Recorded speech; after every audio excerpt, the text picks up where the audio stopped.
Wendell Cross had a way of smiling that made you want to check your wallet.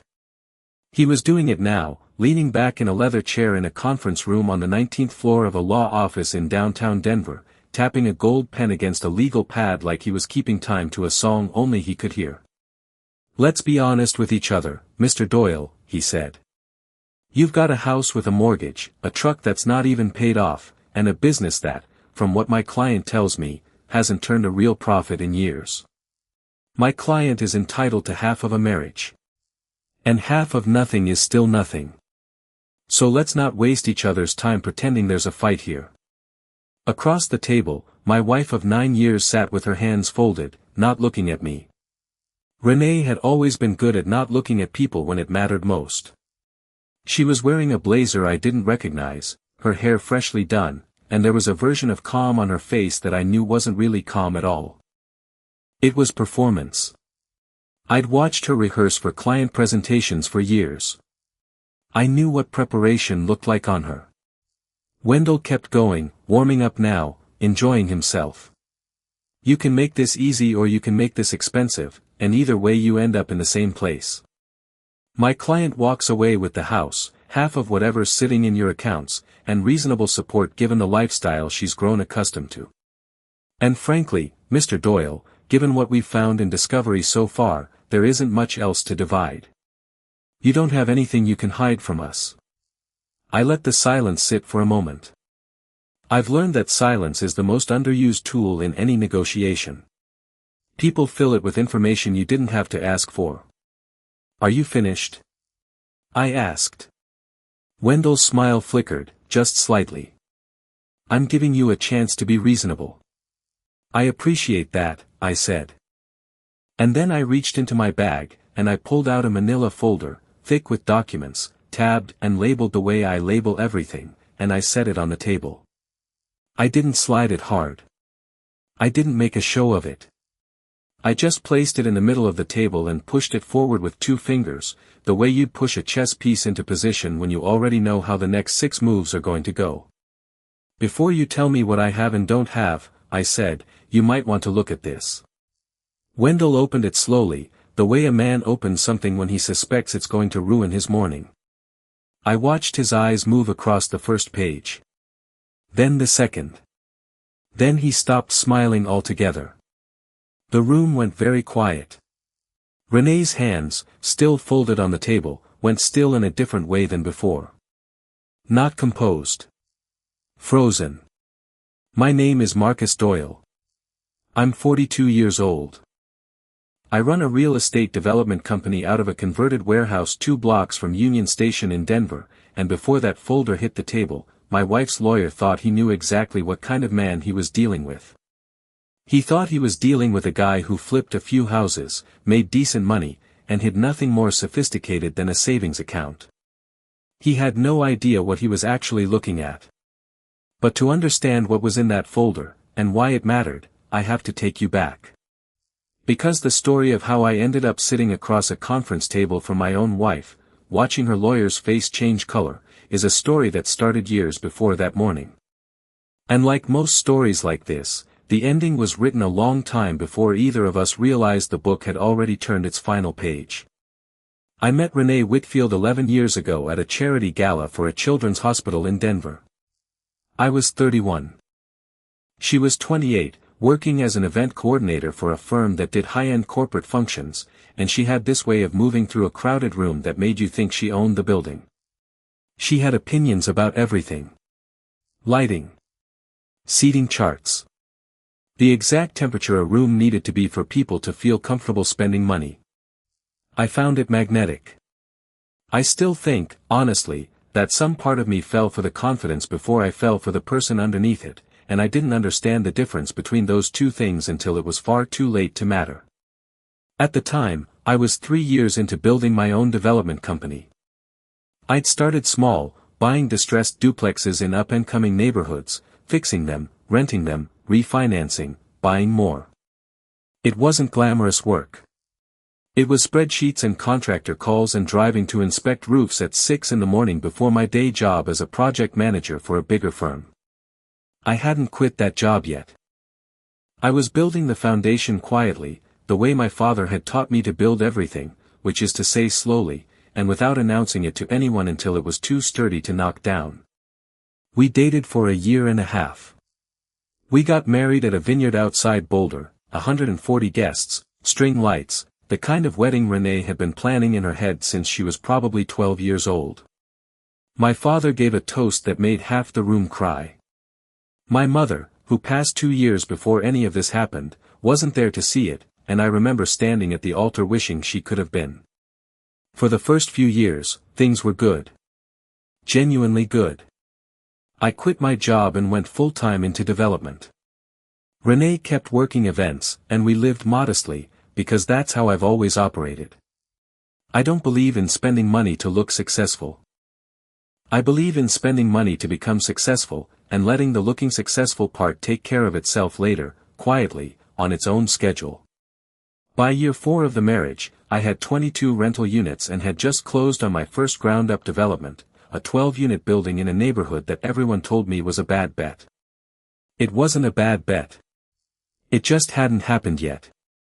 That's the thing about real estate that people who don't do this work never understand.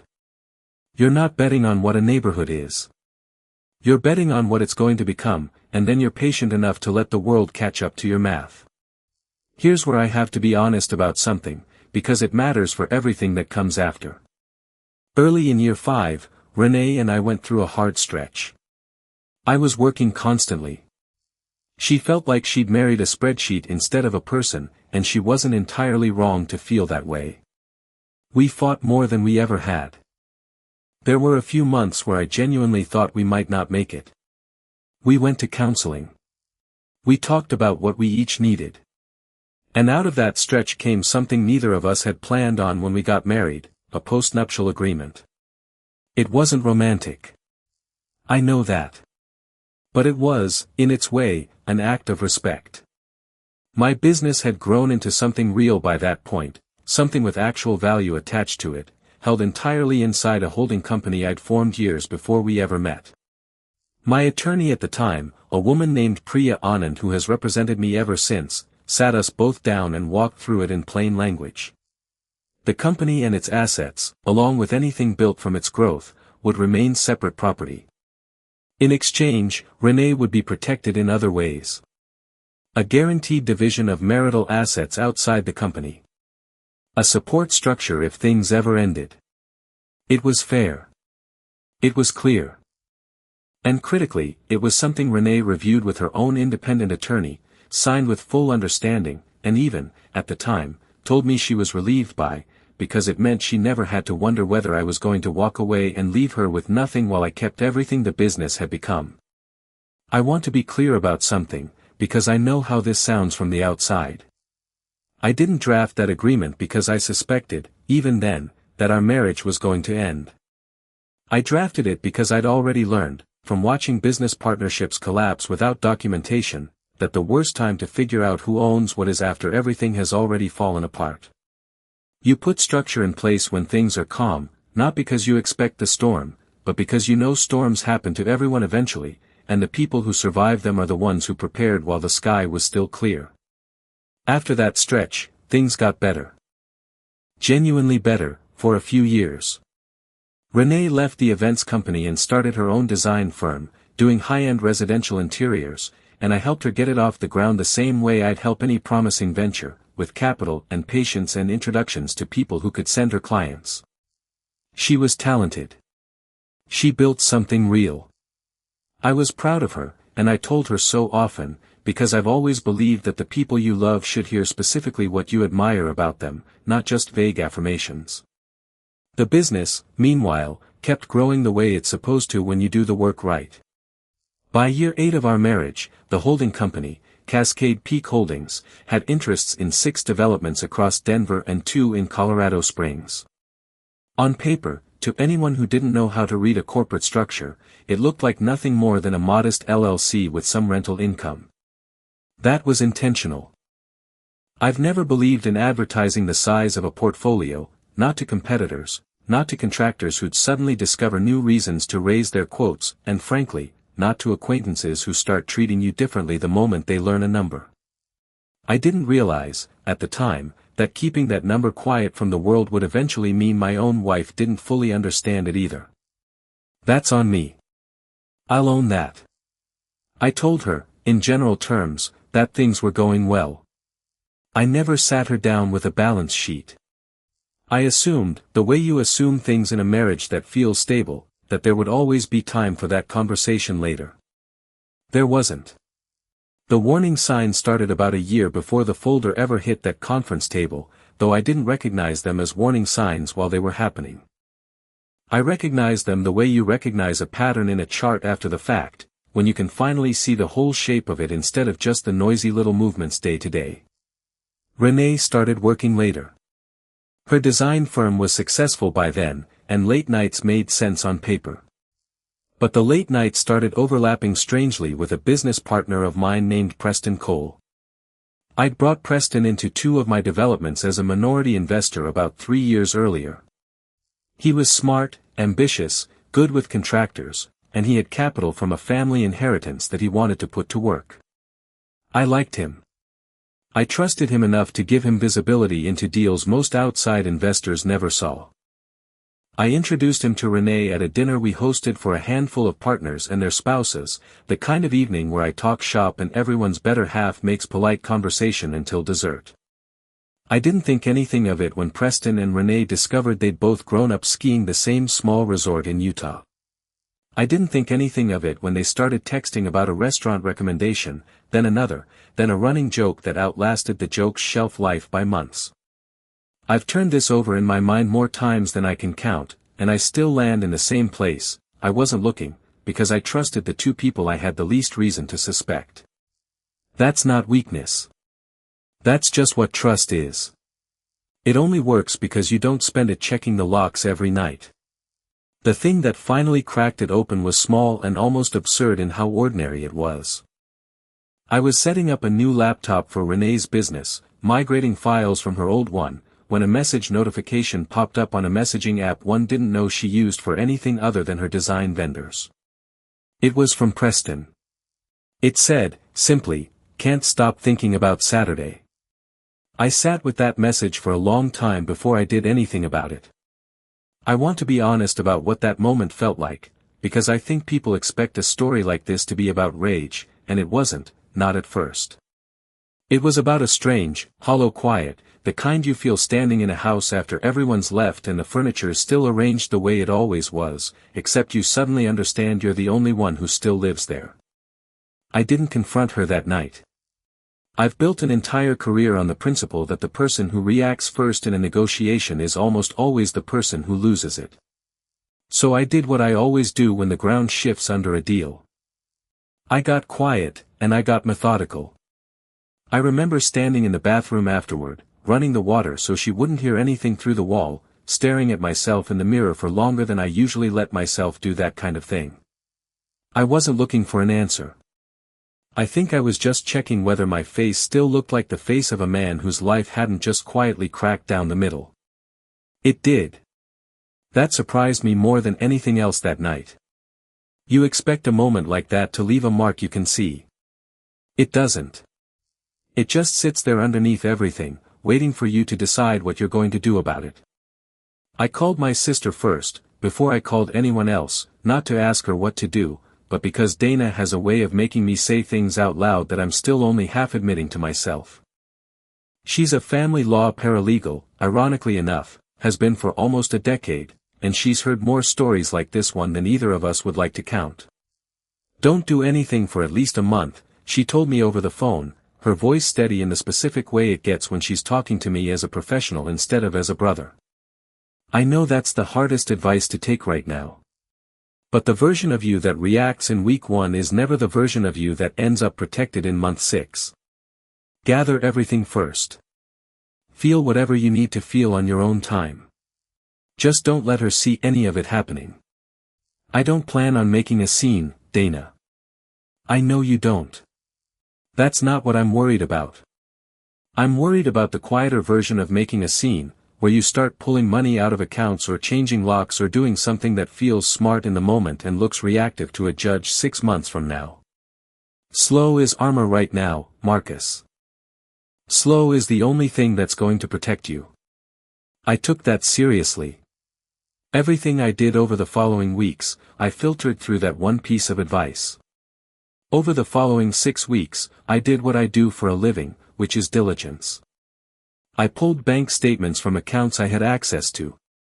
I noticed a pattern of charges at a boutique hotel 40 minutes outside the city, always on Thursdays, always billed to a card in Renee's name that I'd never questioned because I'd never had a reason to.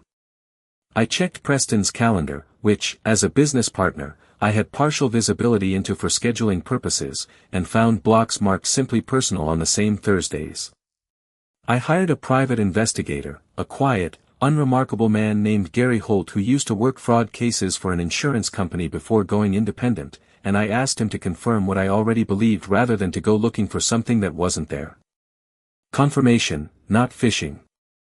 There's a difference, and it matters, because I never wanted to build a case out of suspicion alone. I wanted the truth, whatever it turned out to be, even if some small, stubborn part of me was still hoping Gary would come back and tell me I was wrong. He didn't come back and tell me I was wrong. Alongside the investigation into the affair, I did something else, something that had nothing to do with catching anyone and everything to do with protecting what I'd spent a decade building. I called Priya. I need you to pull the post up, I told her over the phone one evening, standing on the deck of the house Renee and I shared, looking out at the mountains going purple in the last of the light. I need to know exactly where it's airtight and exactly where it isn't. Is everything okay, Marcus? I don't know yet, I said. But I want to know what I'm standing on before I find out.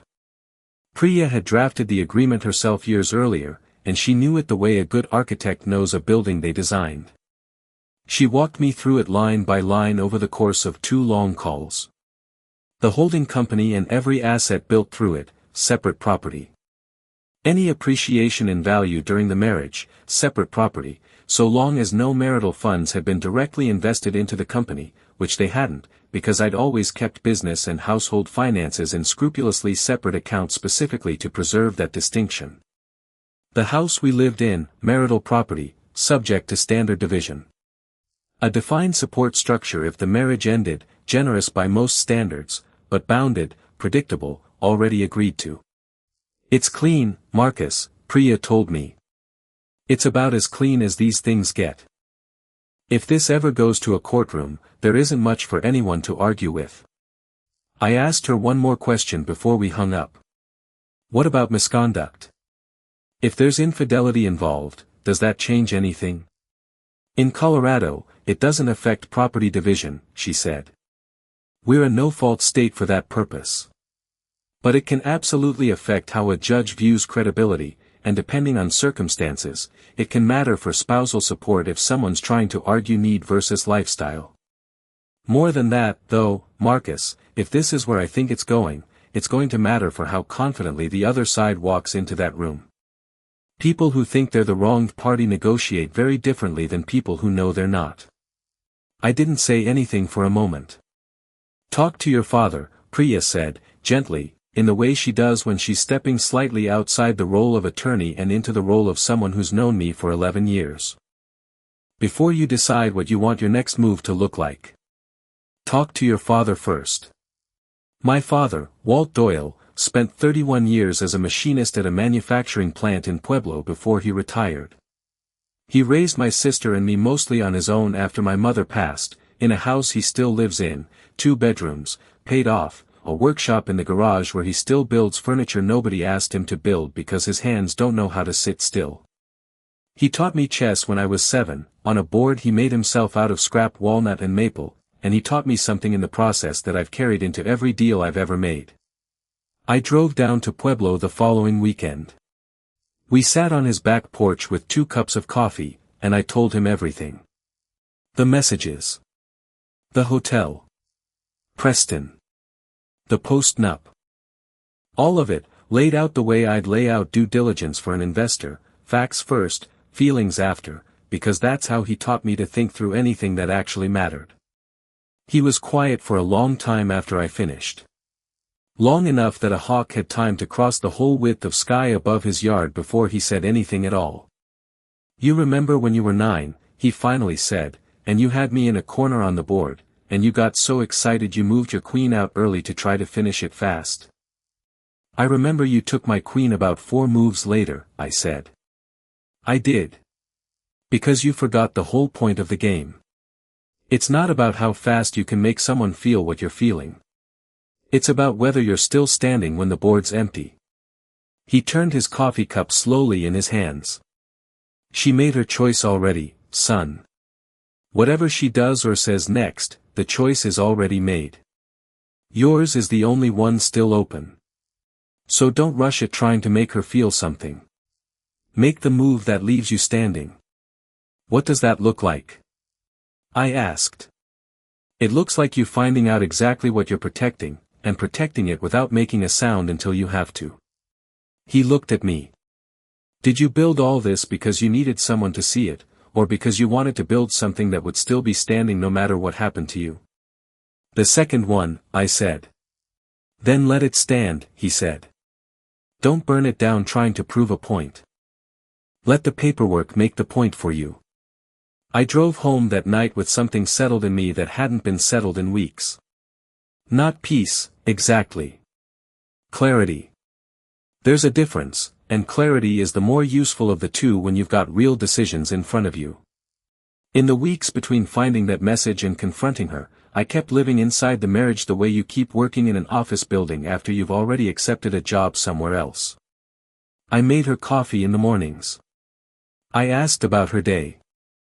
I sat next to her on the couch some nights, watching whatever show she wanted to watch, and I felt the strangest, most disorienting kind of grief, the kind where you're mourning something that's still sitting right in front of you, still breathing, still asking you to pass the remote. There was one night, about 10 days before I finally said anything, when she reached over and took my hand during a movie, an old, familiar gesture from years earlier, and I let her. I didn't pull away. I've thought about that moment more than almost any other from that whole period, because I still don't fully understand why I let it happen. I think some part of me wanted one more night of not knowing what I already knew, even though the not knowing had already ended weeks before, the moment that message lit up on a laptop screen I wasn't supposed to be looking at that closely.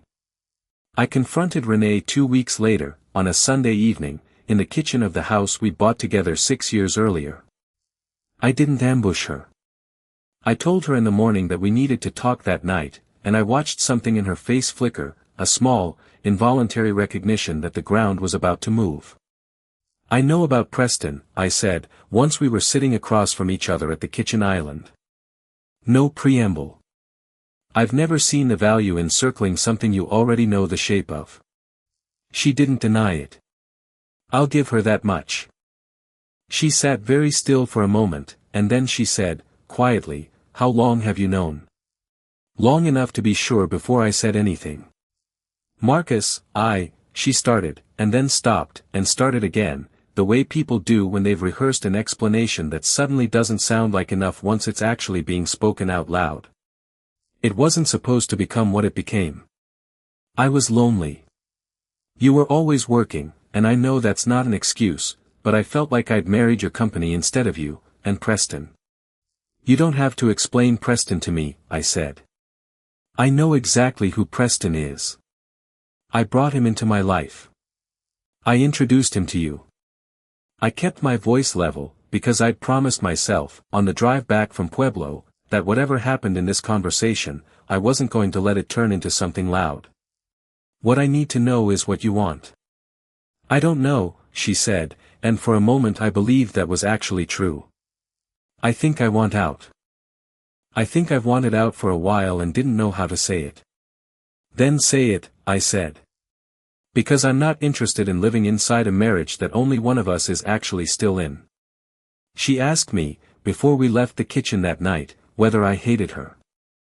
I told her the truth, which was that I didn't, not yet, and that I wasn't sure whether I would later, but that either way, hatred wasn't going to be the thing that decided what happened next.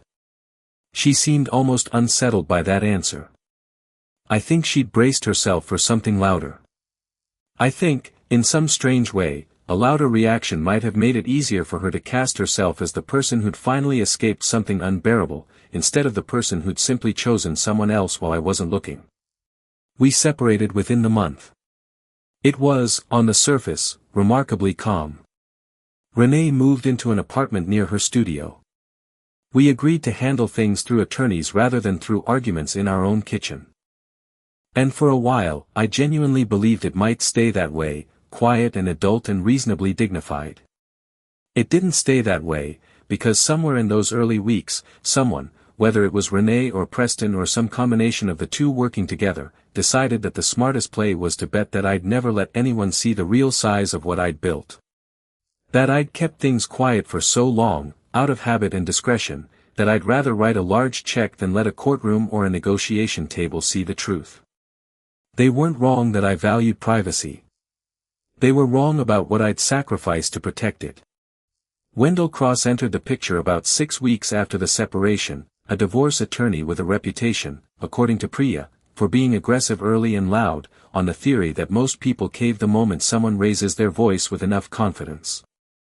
His opening letter to Priya's office claimed, among other things, that my business interests should be considered joint marital property built substantially during the marriage, that Renee had contributed significantly to the growth of Cascade Peak Holdings through unpaid labor and household support, and that any postnuptial agreement should be scrutinized for signs of coercion given what he called the substantial imbalance of financial sophistication between the parties at the time of signing.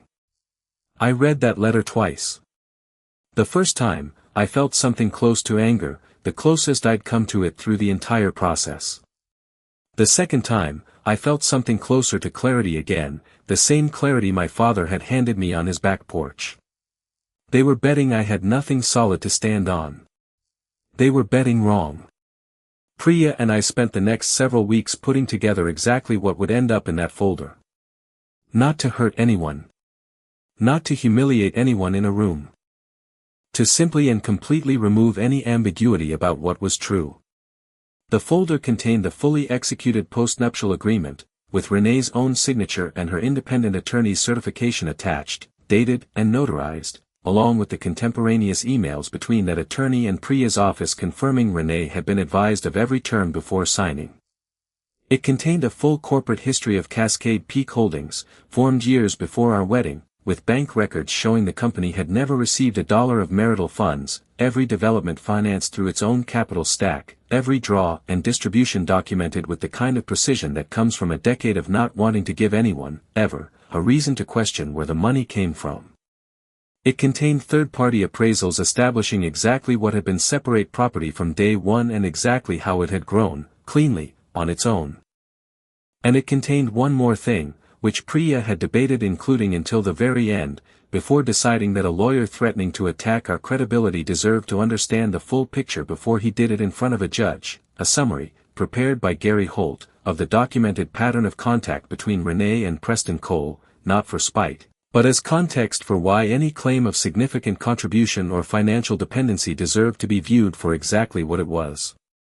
That's what Wendell Cross was looking at, page by page, in that conference room, his gold pen no longer tapping against anything. This is, he started, and then stopped, flipping back to the postnup, checking the notarization date, checking the signature against something on his own legal pad, the way a man checks a number he's hoping was wrong the first time he read it. That's a fully executed, independently counseled postnuptial agreement, I said. Every asset you were about to tell me I'd have to split down the middle is separate property, documented from formation. There's no imbalance to challenge, because Renee had her own attorney the entire time, and there's no coercion, because you're holding the emails proving she understood every term before she signed. I let that sit for a second. You told me I had nothing. I'd encourage you to look at page 11 before you say that again. Page 11 was the summary Gary had prepared. Wendell's face did something complicated. Renee, beside him, had gone very pale, staring at the folder like it was a door that had opened onto a room she'd convinced herself didn't exist. Marcus, she said quietly. It was the first thing she'd said since we sat down. I'm not here to relitigate anything that isn't relevant to this table, I said, and I meant it. I'm here because your attorney told me I had nothing, and I wanted to make sure the record was accurate before this conversation went any further. Wendell closed the folder slowly. He was quiet for a long moment, recalculating, the way people do when the entire strategy they walked in with has just been rendered irrelevant by a stack of paper. "I'll need to review this with my client," he finally said, which is what a lawyer says when he needs time to figure out how to walk something back without admitting he walked in overconfident. "Take all the time you need," I said. "I'm not in a hurry." I was never in a hurry. That's rather the point. Priya, sitting beside me, hadn't said much through the entire meeting, which was exactly the plan we'd agreed on beforehand. She let the documents do the talking, the way a good closer lets the numbers on a deal speak before she ever opens her mouth to negotiate around them. But as we were gathering our things to leave, she looked across the table at Wendell and said, in the same even, unhurried tone she uses for everything, "For what it's worth, I'd have made the same opening move you made if I hadn't known what was in that folder. You weren't wrong to come in strong. You were just missing information, and that's not a failure of strategy. That's a failure of discovery. It wasn't a kindness, exactly. It was closer to a professional courtesy, one lawyer to another, the kind of thing you say when you want the other side to understand precisely where they went wrong without needing to gloat about it." Wendell didn't say much in response. He nodded once, closed the folder fully, and slid it back across the table toward his own side, the same distance I'd pushed it toward him 20 minutes earlier, which felt, in a strange way, like watching a chess clock get punched at the end of a match that had ended far sooner than either player expected. Renee didn't speak again until we were all standing, coats half on, the meeting effectively over in every way that mattered. "I didn't know he was going to say it like that," she said quietly, not quite looking at me. "That you had nothing. That's not how I described it to him." "It doesn't really matter how you described it to him," I said, not unkindly. "It matters what got said in this room, and now it matters what's true. That's the only thing I ever wanted on the table." She didn't respond to that. There wasn't really a response available to her that wouldn't have made things worse, and to her credit, she seemed to understand that, and she let it go. I want to pause the story here, because I know exactly what it might look like from the outside. A wealthy man outlawyers his soon-to-be ex-wife with a folder full of paperwork, and there's a version of this where that reads as cold, or even cruel. I've thought about that a great deal in the months since, and I keep coming back to the same conclusion. I didn't build that folder to punish Renee for falling for someone else. People fall out of love. People make mistakes, even serious ones, and I'm not interested in pretending I'm blameless in a marriage where I disappeared into work for years at a time. What I built that folder to do was simple, to make sure that 10 years of quiet, disciplined work didn't get redistributed on the basis of a story someone else decided to tell about me, a story where I was naive enough, or foolish enough, or unprepared enough, to hand over what I'd built simply because I'd never made a habit of bragging about it. There's a business-shaped consequence to this story too, and I'd be leaving something important out if I didn't tell you about it. Preston Cole was still a minority investor in 2 of my active developments when all of this came to light. I didn't need to explain to him why our working relationship was over.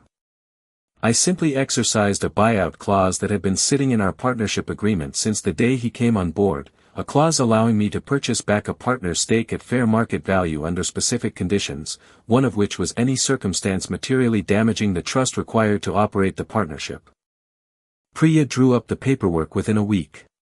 Preston's attorney pushed back, predictably, arguing the clause didn't apply. It applied. It had been written, ironically, by the same instinct that led me to draft a postnup years earlier: never build something valuable without also building the door that lets you walk away clean if the person on the other side of it stops being who you thought they were. Preston lost his seat at the table on both developments within 6 weeks. He kept his capital, returned at fair value, because I've never believed in taking more than what's owed, even from someone who's wronged you. But he lost the visibility, the momentum, and frankly the credibility that came from being associated with my company, and in a market as relationship-driven as Denver commercial real estate, that kind of quiet removal speaks louder over time than any public confrontation ever could have. I heard, through people who still talk to both of us, that Preston tried to raise capital for a project of his own about 8 months after the buyout, a small mixed-use build in a neighborhood not far from one of our old joint developments. It didn't come together. I didn't have anything to do with that directly. I never called a single one of my banking relationships or investor contacts and said a word against him. I didn't need to. In a market this size, silence from the people who used to vouch for you is its own kind of message, and everyone who matters in that world knows exactly how to read it. He'd spent 3 years building credibility by standing next to me at closings and site walks and investor dinners. He didn't seem to have thought through what would happen to that credibility once he wasn't standing next to me anymore. Some lessons about foundations, it turns out, apply to more than buildings. There's a version of me from 10 years ago who might have felt something like satisfaction watching that unfold.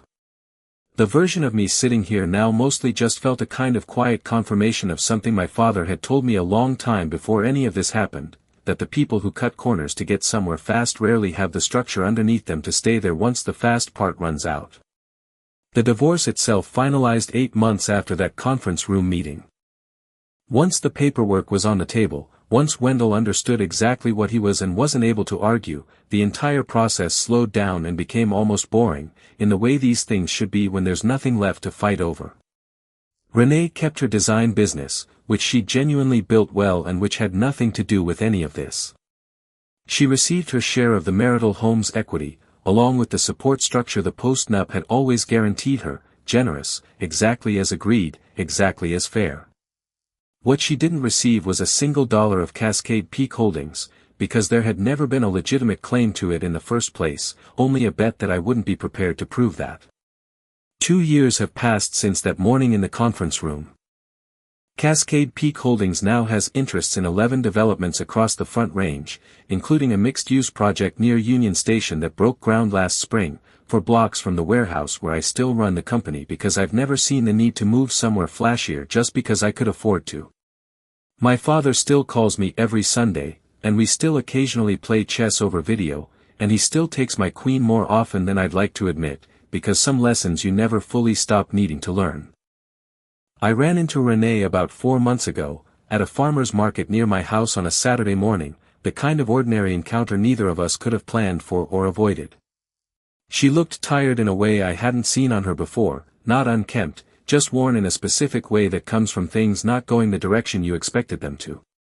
I later heard, through mutual friends, that her relationship with Preston hadn't survived the fallout from the buyout, that whatever had drawn them together hadn't been strong enough to hold once the excitement of secrecy was gone and all that was left was 2 people who'd burned down something real to build something that turned out not to be very sturdy at all. Marcus, she said, and there was something careful in how she said it, the way you speak to someone you're not sure still wants to hear from you. Renee, I said. How's the business going? Good, she said. Slower than I'd like. But good. A pause. You look well. I am well, I said, and I meant it, in the specific and uncomplicated way that only becomes available to you once you've stopped waiting for something to resolve and it's actually finished resolving. I owe you an apology, she said. A real one. Not the version I gave through lawyers. I appreciate that, I said. I don't need it, but I appreciate it. You always kept your word, she said. Even when I didn't. I think I convinced myself, for a while, that you were somehow the reason things went wrong, because it was easier than admitting I was the one who changed what we had. I know that now. I didn't have a long response for that. Some conversations don't need one. I hope things get easier for you, I said, and I left it there, because I genuinely did hope that, even after everything. You too, she said. And we went our separate ways through the stalls of vegetables and cut flowers, 2 people who used to build a whole life together now exchanging maybe 90 seconds of careful politeness at a farmer's market, which is, if you think about it long enough, one of the strangest and most honest measures there is of how completely something can end. I think about that conference room a lot, more than I probably need to at this point. Not because of the look on Wendell Cross's face, though I won't pretend that wasn't satisfying in a narrow, human way. I think about it because of what it taught me about the difference between being underestimated and being unprepared. People are going to underestimate you. That's not something you can control, and honestly, there's a certain advantage in letting them, right up until the moment it matters.